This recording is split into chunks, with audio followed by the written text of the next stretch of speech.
Está con nosotros ya el profesor Sixto Gavín, dirigente de la Asociación Dominicana de Profesores. Con nuestro amigo Sixto vamos a hablar acerca de varios temas que tienen que ver con la formación, con la educación dominicana. Buenos días, Sixto Gavín. Buenos días, Amado, buenos días, Yerjan, buenos días, Francis, buenos días al país y de manera muy especial a este pueblo de San Francisco de Macorís, que tiene dos noticias importantes. La que ustedes destacaban ahorita del padre Alfredo de la Cruz Valdera, sí, que señor. Fue designado presidente del Episcopado Dominicano. Sí. Y el próximo miércoles, 7 de julio, será entregado, 8 de julio, ¿verdad? Sí, el miércoles estaremos a 8, será entregado el premio al mérito magisterial que el Ministerio de Educación en la República Dominicana entrega en el Salón Las Cariátides del Palacio Nacional. Y pues dos maestras franco-macorizanas, Natalie García y Yajaira Rosario, obtuvieron los dos principales galardones por su trabajo, por sus dos primeros lugares en esos premios al mérito. De manera que San Francisco de Macorís es un pueblo que desde su origen ha venido pues en lucha, en resistencia, en rebeldía, en trabajo, en solidaridad y también en aportes culturales. De manera que dos noticias importantes que siguen demostrando el accionar de San Francisco en el territorio nacional, no solo local. Profesor, tú hiciste unas denuncias públicas con relación al tema, yo diría el tema de nunca acabar, del deterioro de los centros educativos y exhortaste al ministerio a que interviniera esos centros que están en esas condiciones antes de que comience el año escolar para evitar pérdida de clase y muchas cosas que vienen detrás. Cuéntanos y ponnos en contexto de cuál es la situación con relación a ese tema. Bueno, mira, pareciera como lo de nunca acabar, ¿verdad? Sí. El tema de la infraestructura escolar. Porque así es. cada año escolar que evaluamos, encontramos los mismos niveles de impericia, de improvisación y de atraso del Ministerio de Educación en materia de infraestructura. Aquí se vivió una experiencia en esta Regional 07, presidida incluso por un viceministro, Fran de Óleo, y también por el director de infraestructura, el señor Roberto. Y pues en esa experiencia, con las seccionales de esta regional de la ADP, con las autoridades de esta regional del MINER y con una comisión mediadora encabezada por varias instituciones y tres prestantes ciudadanos de acá, como el caso de Eugenio Vargas, el caso de Roberto Santos, de Ramón Antigua y el padre Isaac. Y se duraron 4 meses para hablarte, por ejemplo, comenzando, para luego ver lo nacional, pero conversando en esta regional, y se duró 4 meses viendo las situaciones de las escuelas, evaluando todas las regionales, la de la provincia Hermanas Mirabal y la de la provincia Duarte. Y se duraron 4 meses en ese proceso de diálogo. Luego, cuando se evalúan los resultados, a partir de los compromisos asumidos por las autoridades, tú te encuentras con que siguen poniendo parches, que siguen en procesos muy lentos, como por ejemplo el del Liceo Manuel, el del Politécnico Manuel María Castillo, que yo continúo diciéndole liceo porque es Politécnico solo de nombre. Y pues tú te encuentras con que aún ni siquiera la cancha la han terminado, en fin. Y así continuamos con más de 700 centros educativos públicos en el país. En todas estas gestiones, o sea, en todas las gestiones que han encabezado estos ministros de educación. Y hubo un momento en que alegaban las autoridades la parte del nudo legal, que hay unos componentes jurídicos, un nudo legal que impedía resolver la situación con los ingenieros, con los contratistas. Sin embargo, el Congreso de la República creó una ley especial para resolver ese nudo legal y aún así continuamos con centros educativos en la miseria en todas las regiones del país y ahora ha finalizado el año escolar 2025-2026 y a eso hay que añadirle cómo termina este año con la sobrepoblación estudiantil. Fíjate que seguimos con un promedio de estudiantes por aula en el país de 35 a 40 y hay lugares, provincias como San Cristóbal, como la Altagracia, provincia como la de Santiago, donde se concentra una parte importante, que hay aulas con 60 estudiantes todavía, con aulas que no fueron construidas con el espacio, con la ventilación, y todavía continuamos, señores, hablando de infraestructura, con el 70% de los centros educativos del país sin laboratorio de ciencias. ¿Cómo tú puedes, con un centro de jornada escolar extendida, que es el 72% de los centros públicos, sin laboratorio de ciencias, sin la parte de los baños adecuados, sin que todavía hay más, alrededor del 40-42% de los centros educativos del país sigue con dificultad para tener agua que permita tener la higiene en el centro? Entonces, realmente... Y queremos competir en la prueba PISA. En la prueba PISA. Entonces, realmente, ¿qué es lo que ha fracasado? Vuelvo y lo repito acá, es la gestión educativa. Es que ha fracasado históricamente en el país. Porque, claro, los recursos están ahí. Claro. Se logró el que se cumpliera con el presupuesto del 4%. Sin embargo, destinar los recursos, la mayoría de recursos, a intereses privados, a pagar asesorías, a alimentar ONGs nacionales e internacionales, y entonces que las escuelas, fíjate, aquí ocurre que cada 4 meses deben llegar los recursos descentralizados a los centros para que los equipos de gestión de las escuelas atiendan cuestiones menores. Y todos los años se dan atrasos y no llegan los recursos cada 4 meses. Entonces, realmente se requiere que el Ministerio de Educación sea removido en términos de lo que implica poner docentes, especialistas que conozcan de la gestión educativa que permita aterrizar. Antes de que los compañeros acá comiencen a cuestionarte, yo te voy a hacer una pregunta. Yo te conozco de hace muchísimos años. Muchísimos. Muchísimos. ¿Tú crees que sean tantos?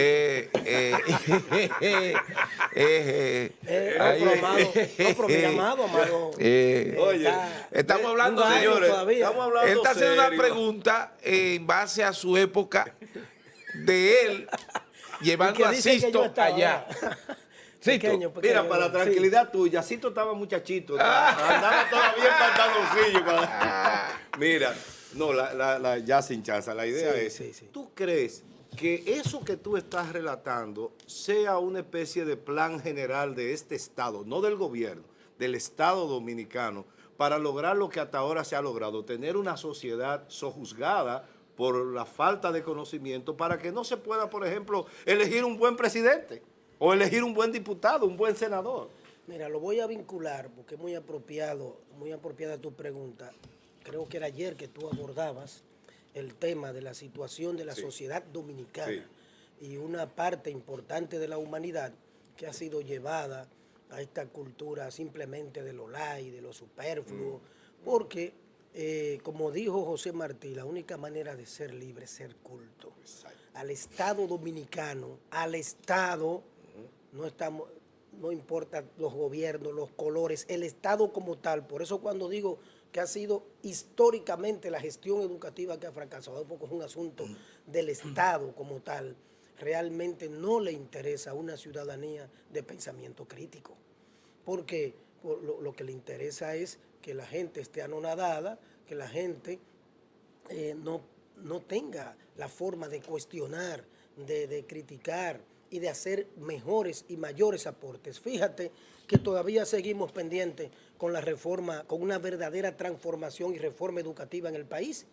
Yo que participé del Plan Decenal de Educación, siendo dirigente estudiantil en los años 1992-1993, que fue un ejercicio importante de participación. Y eso luego lo tiraron, que participó toda la sociedad dominicana, y luego lo tiraron al zafacón. Cada ministro, cada presidente llega aquí con un librito distinto en materia educativa. y en materia de las políticas públicas en el país, y entonces carecemos de institucionalidad, de continuidad y de una agenda de Estado.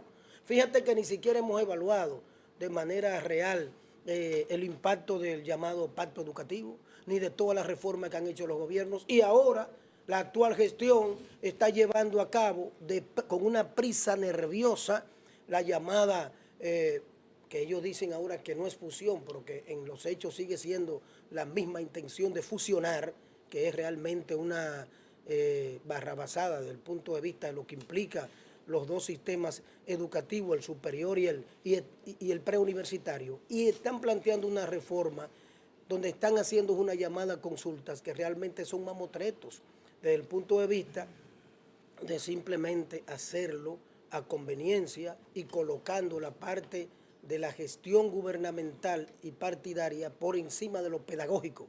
Y sigo insistiendo en que en la República Dominicana lo que ha ocurrido es que la gestión educativa se ha concentrado en eso, en lo administrativo, en administrar el sistema educativo, pero ha descuidado lo central, que es lo pedagógico, y atender el aula como tal, y atender la docencia como tal, y atender los aspectos pedagógicos. Y también comprender que la escuela no está en la luna, está enclavada en un contexto sociocultural, y así lo enfoca el currículum teóricamente, por lo menos, el sociocultural, que todo lo que ocurre en la sociedad dominicana incide. Por eso, el asunto de Estado que Amado plantea es clave, y no solo de Estado, sino también de sociedad como tal, para que entendamos que como país, como sociedad, como Estado, tenemos que darnos una agenda por encima de la politiquería, por encima de los asuntos partidarios, por encima de todo, en materia educativa, institucional, para poder tener en décadas resultados que logren tener una educación liberadora, más que de calidad, porque lo de calidad es un concepto más transgénico, traído desde lo empresarial hacia la educación, liberadora, que permita generar esa ciudadanía crítica a la que tú planteabas. De manera que ciertamente eso es clave, eso es fundamental y es un elemento de fondo en el debate de la educación, para que se deje este debate de la cháchara y se deje este debate de querer culpar al padre de familia, al estudiante, al docente, de la crisis del sistema educativo, cuando la Constitución de la República establece en su artículo 63 que es el Estado el responsable de lograr esa calidad, y que de los 13 factores que inciden para la calidad de la educación, los docentes incidimos en 3 de ellos y 10 dependen de la gestión educativa, como establece los artículos 58 y 59 de la Ley de Educación 6697. Mira, Sócrates decía que su preocupación principal respecto a la democracia era que cayeran en manos de personas que con bajo nivel moral e inteligencia, y esa era sus críticas básicas, Sócrates, en la época ateniense de Atenas. Estamos definitivamente dirigidos en el ámbito de educación, en el Ministerio de Educación, por las personas menos calificadas. Y no solo eso, sino o sea, todo lo que ha ocurrido de la improvisación, de la impericia, del fracaso educativo, demuestra precisamente ese nivel de incompetencia de quienes fíjate que han habido incluso gente que fue docente, gente que es exitosa en el negocio de la educación. Y sin embargo, exacto, en la gestión han fracasado, porque realmente, y no solo eso, se debe también a que ha sido, la educación pública dominicana ha sido invadida o asaltada por lo privado y por lo empresarial y por el concepto de privatizarlo. Dile todo. Cómo que tú le dices el Consejo Económico. El Consejo Económico y Empresarial de la Educación. Del Así país. Es que tú le llamas. Así es que yo le llamo. Entonces, cuando tú ves que esa es la visión que ha primado, metalizado. Que esa es la visión que ha primado, entonces se ha afectado lo público. Ahí es que Sócrates en aquella época criticaba. ¿Qué es lo que se requiere? Fíjate que, por ejemplo, lo que tiene que ver, como tú señalas, con tener gente docentes y gente que conozca y que tenga la competencia necesaria en materia de la gestión educativa, es lo que se requiere. Y más de eso es un Estado que tenga compromiso con lo público, en lo educativo, en la salud, en lo cultural y en todo, porque aquí eso es lo que ha faltado, que haya compromiso con lo público. Mira, precisamente siguiendo con el filósofo, en uno de sus, leí en una ocasión que así como se compara la democracia, él compara el Estado, la democracia, con la medicina o con un capitán de barco. Así es. Por una enfermedad tú no cambias el tratamiento que ya ha sido efectivo, ¿verdad que no? El tratamiento efectivo en un tipo de tratamiento de enfermedad, nadie se atreve a cambiar lo que no sea por esa vía porque está buscando la sanación. Así es. Lo mismo pasa cuando tú conduces un barco, un capitán, cambiarlo en momentos de crisis resulta peligroso porque iría a la deriva. Y eso prácticamente se ha ido masificando en el sentido, no solo en educación.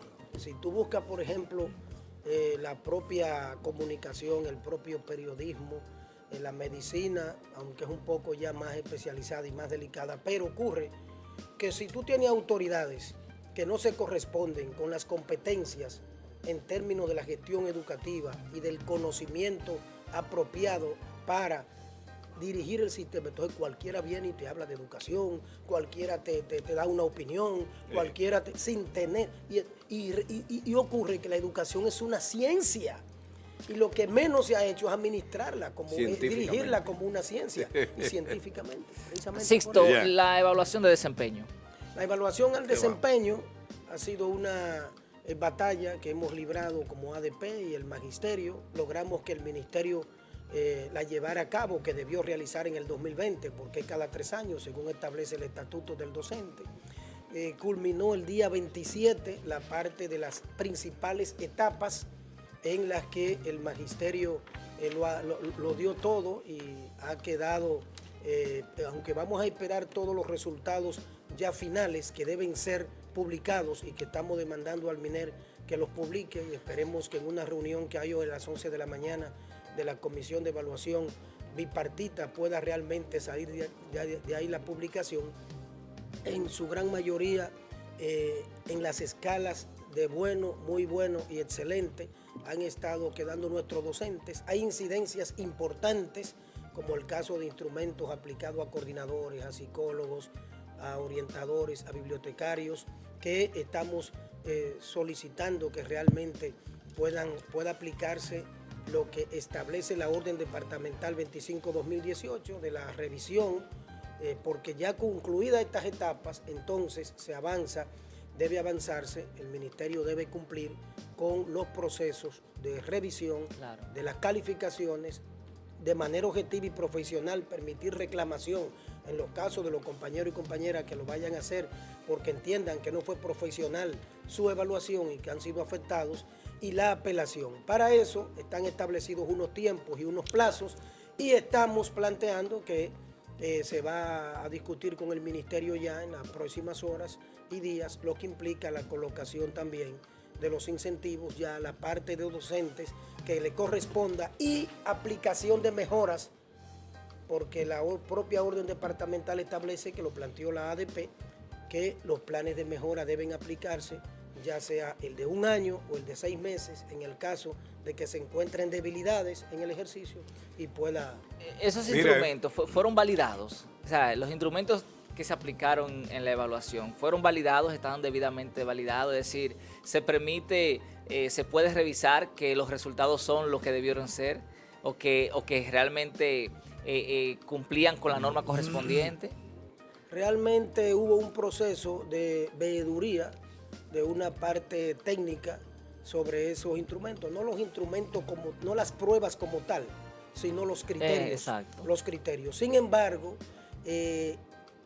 las incidencias aparecidas indican que al parecer hubo cambios, y eso es lo que nosotros estamos planteando que sea revisado. Bien, gracias Sixto Gavín. Antes de que te vayas, envía una foto a la tablet de una información que salió en el Jaya con relación a las dos maestras que mencionaba Sisto al comienzo de su entrevista, Natalie García y Yajaira Rosario. Vamos a ver, José, si ahí está. Esa fue la información que salió en el Jaya. Son reconocidas como Premio al Mérito Magisterial 2026. Esas son las dos maestras. Así es. Muy bien, gracias a Sisto Gavín. Gracias a ustedes. Por esta maravillosa entrevista.